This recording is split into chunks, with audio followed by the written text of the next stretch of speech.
Okay, in this second video for day 64, I'm going to share with you a technique in which we can use a graphing calculator to help solve polynomials.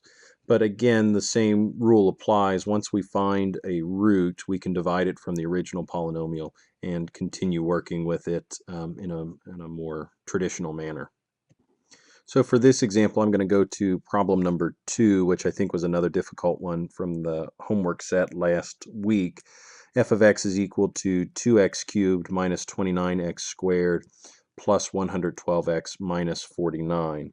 Now, using a graphing calculator or using technology to solve this, I'm going to enter this function into a graphs page on the graphing calculator. So I have a graphs page open here. I'll press tab to get to my function bar, and then I'll write that in.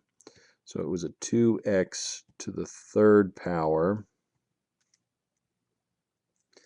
minus 29x squared minus 29x squared plus 112x minus 49, I believe. Let me double check that.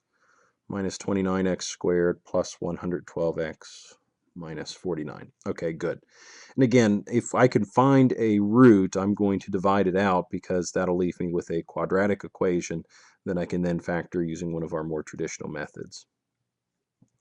And so I see that this is the graph here, and if I zoom out maybe a little bit by grabbing this axis and dragging it, I can see the overall shape of this graph. It's a big snake graph, and it crosses the x-axis twice.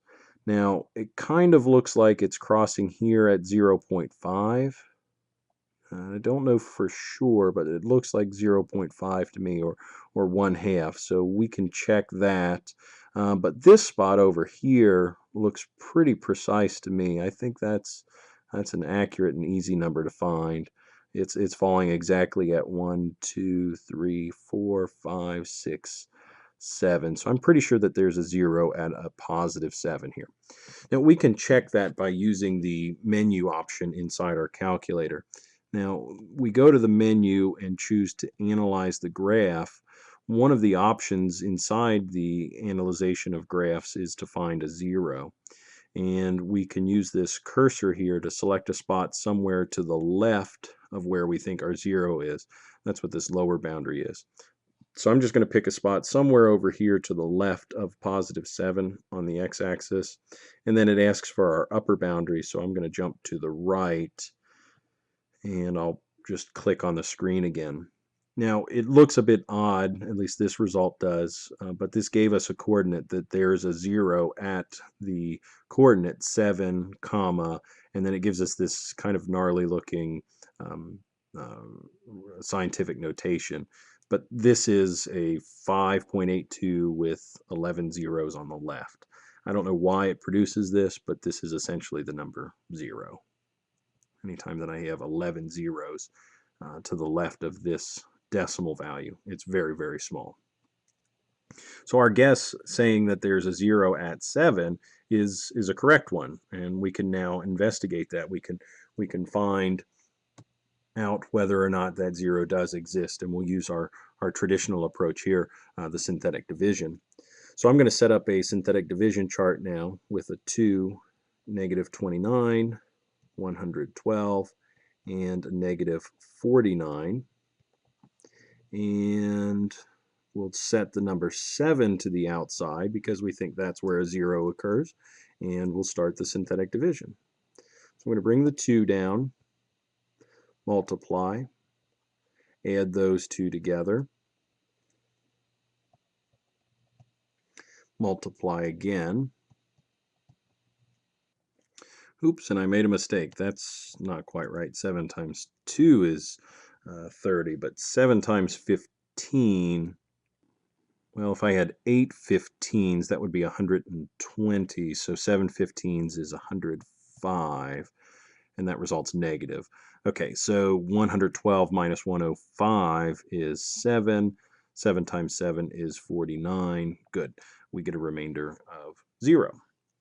So what this has done for us is it's allowed us to take the original function and now rewrite it as x minus 7 from this factor to multiply by 2x squared minus 15x plus 7. And this is a quadratic that I think can be factored. If it can't be factored, we could use the quadratic formula to find the zeros. But I again think that we can factor this using split the middle, so I'm going to write 14x squared along the top. I'll write negative 15x. Two numbers that multiply to equal 14x squared are 14x and 1x. And if those are both negative, then they'll add to equal negative 15x.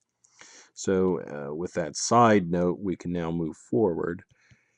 F of x is equal to x minus 7 times 2x squared minus 14x minus x plus 7. F of x is equal to x minus 7 again, and the common factor here is a 2x, and that leaves us with x minus 7. The common factor here, let's go with a negative x, I'm sorry, a negative 1. That'll leave us with a positive x and a negative 7, which is what we want to see. So these two match.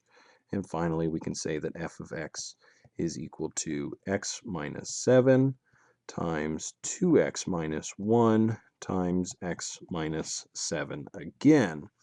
If we combine those like terms, we can write this as x minus 7 squared, and we have 2x minus 1. So this would be a good solution for part B. This is the factored result to part B. For part A, on the other hand, the zeros that come from this, well, the 0 from this position is a positive 7, and the 0 from this position or this factor is a positive 1/2. So we have a 0 at 1/2 and 7. Let's try another one. This time I think we'll look at number 4.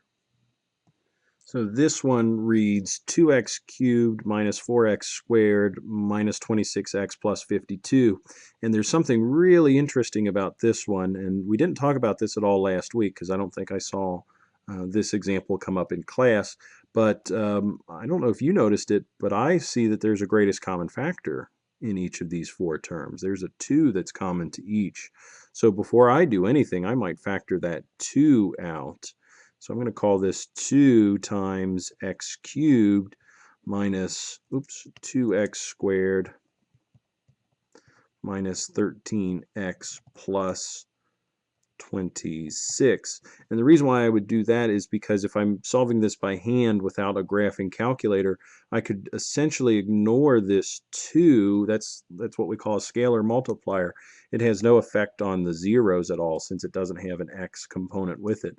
So I can ignore that 2 and then use the old hand or calculation methods by hand to solve this. So we can use any of the techniques that we did in that last video to go ahead and solve this one. But we are using a calculator this time, so I'll go ahead and show you how to solve it using this method. Now I'm going to finish this video silently, and I'd like for you just to watch along and follow along with the work that I'm doing here. Feel free to pause the video and try to reestablish what I'm doing in it so that you can follow along. And if I do something in the video that doesn't quite make sense, then feel free to talk to a neighbor and see if you can work this out with one another and truly understand the methods that I'm going through here.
So I hope that tutorial helped you out a little bit. Notice that after I factored this, I forgot that we removed the GCF at the very beginning. So I had to return that GCF back here to the front of the solution. I think maybe one or two of you tried doing this in class last week, and we forgot to return that GCF back in there, and that's why Math Excel was marking it wrong. But this is a good solution. This would be accepted by Math Excel. Feel free to mark up any questions that you have from this video. Put some stars next to it in your notes and ask me about it tomorrow in class. I plan on being there so that we can discuss this. See you then.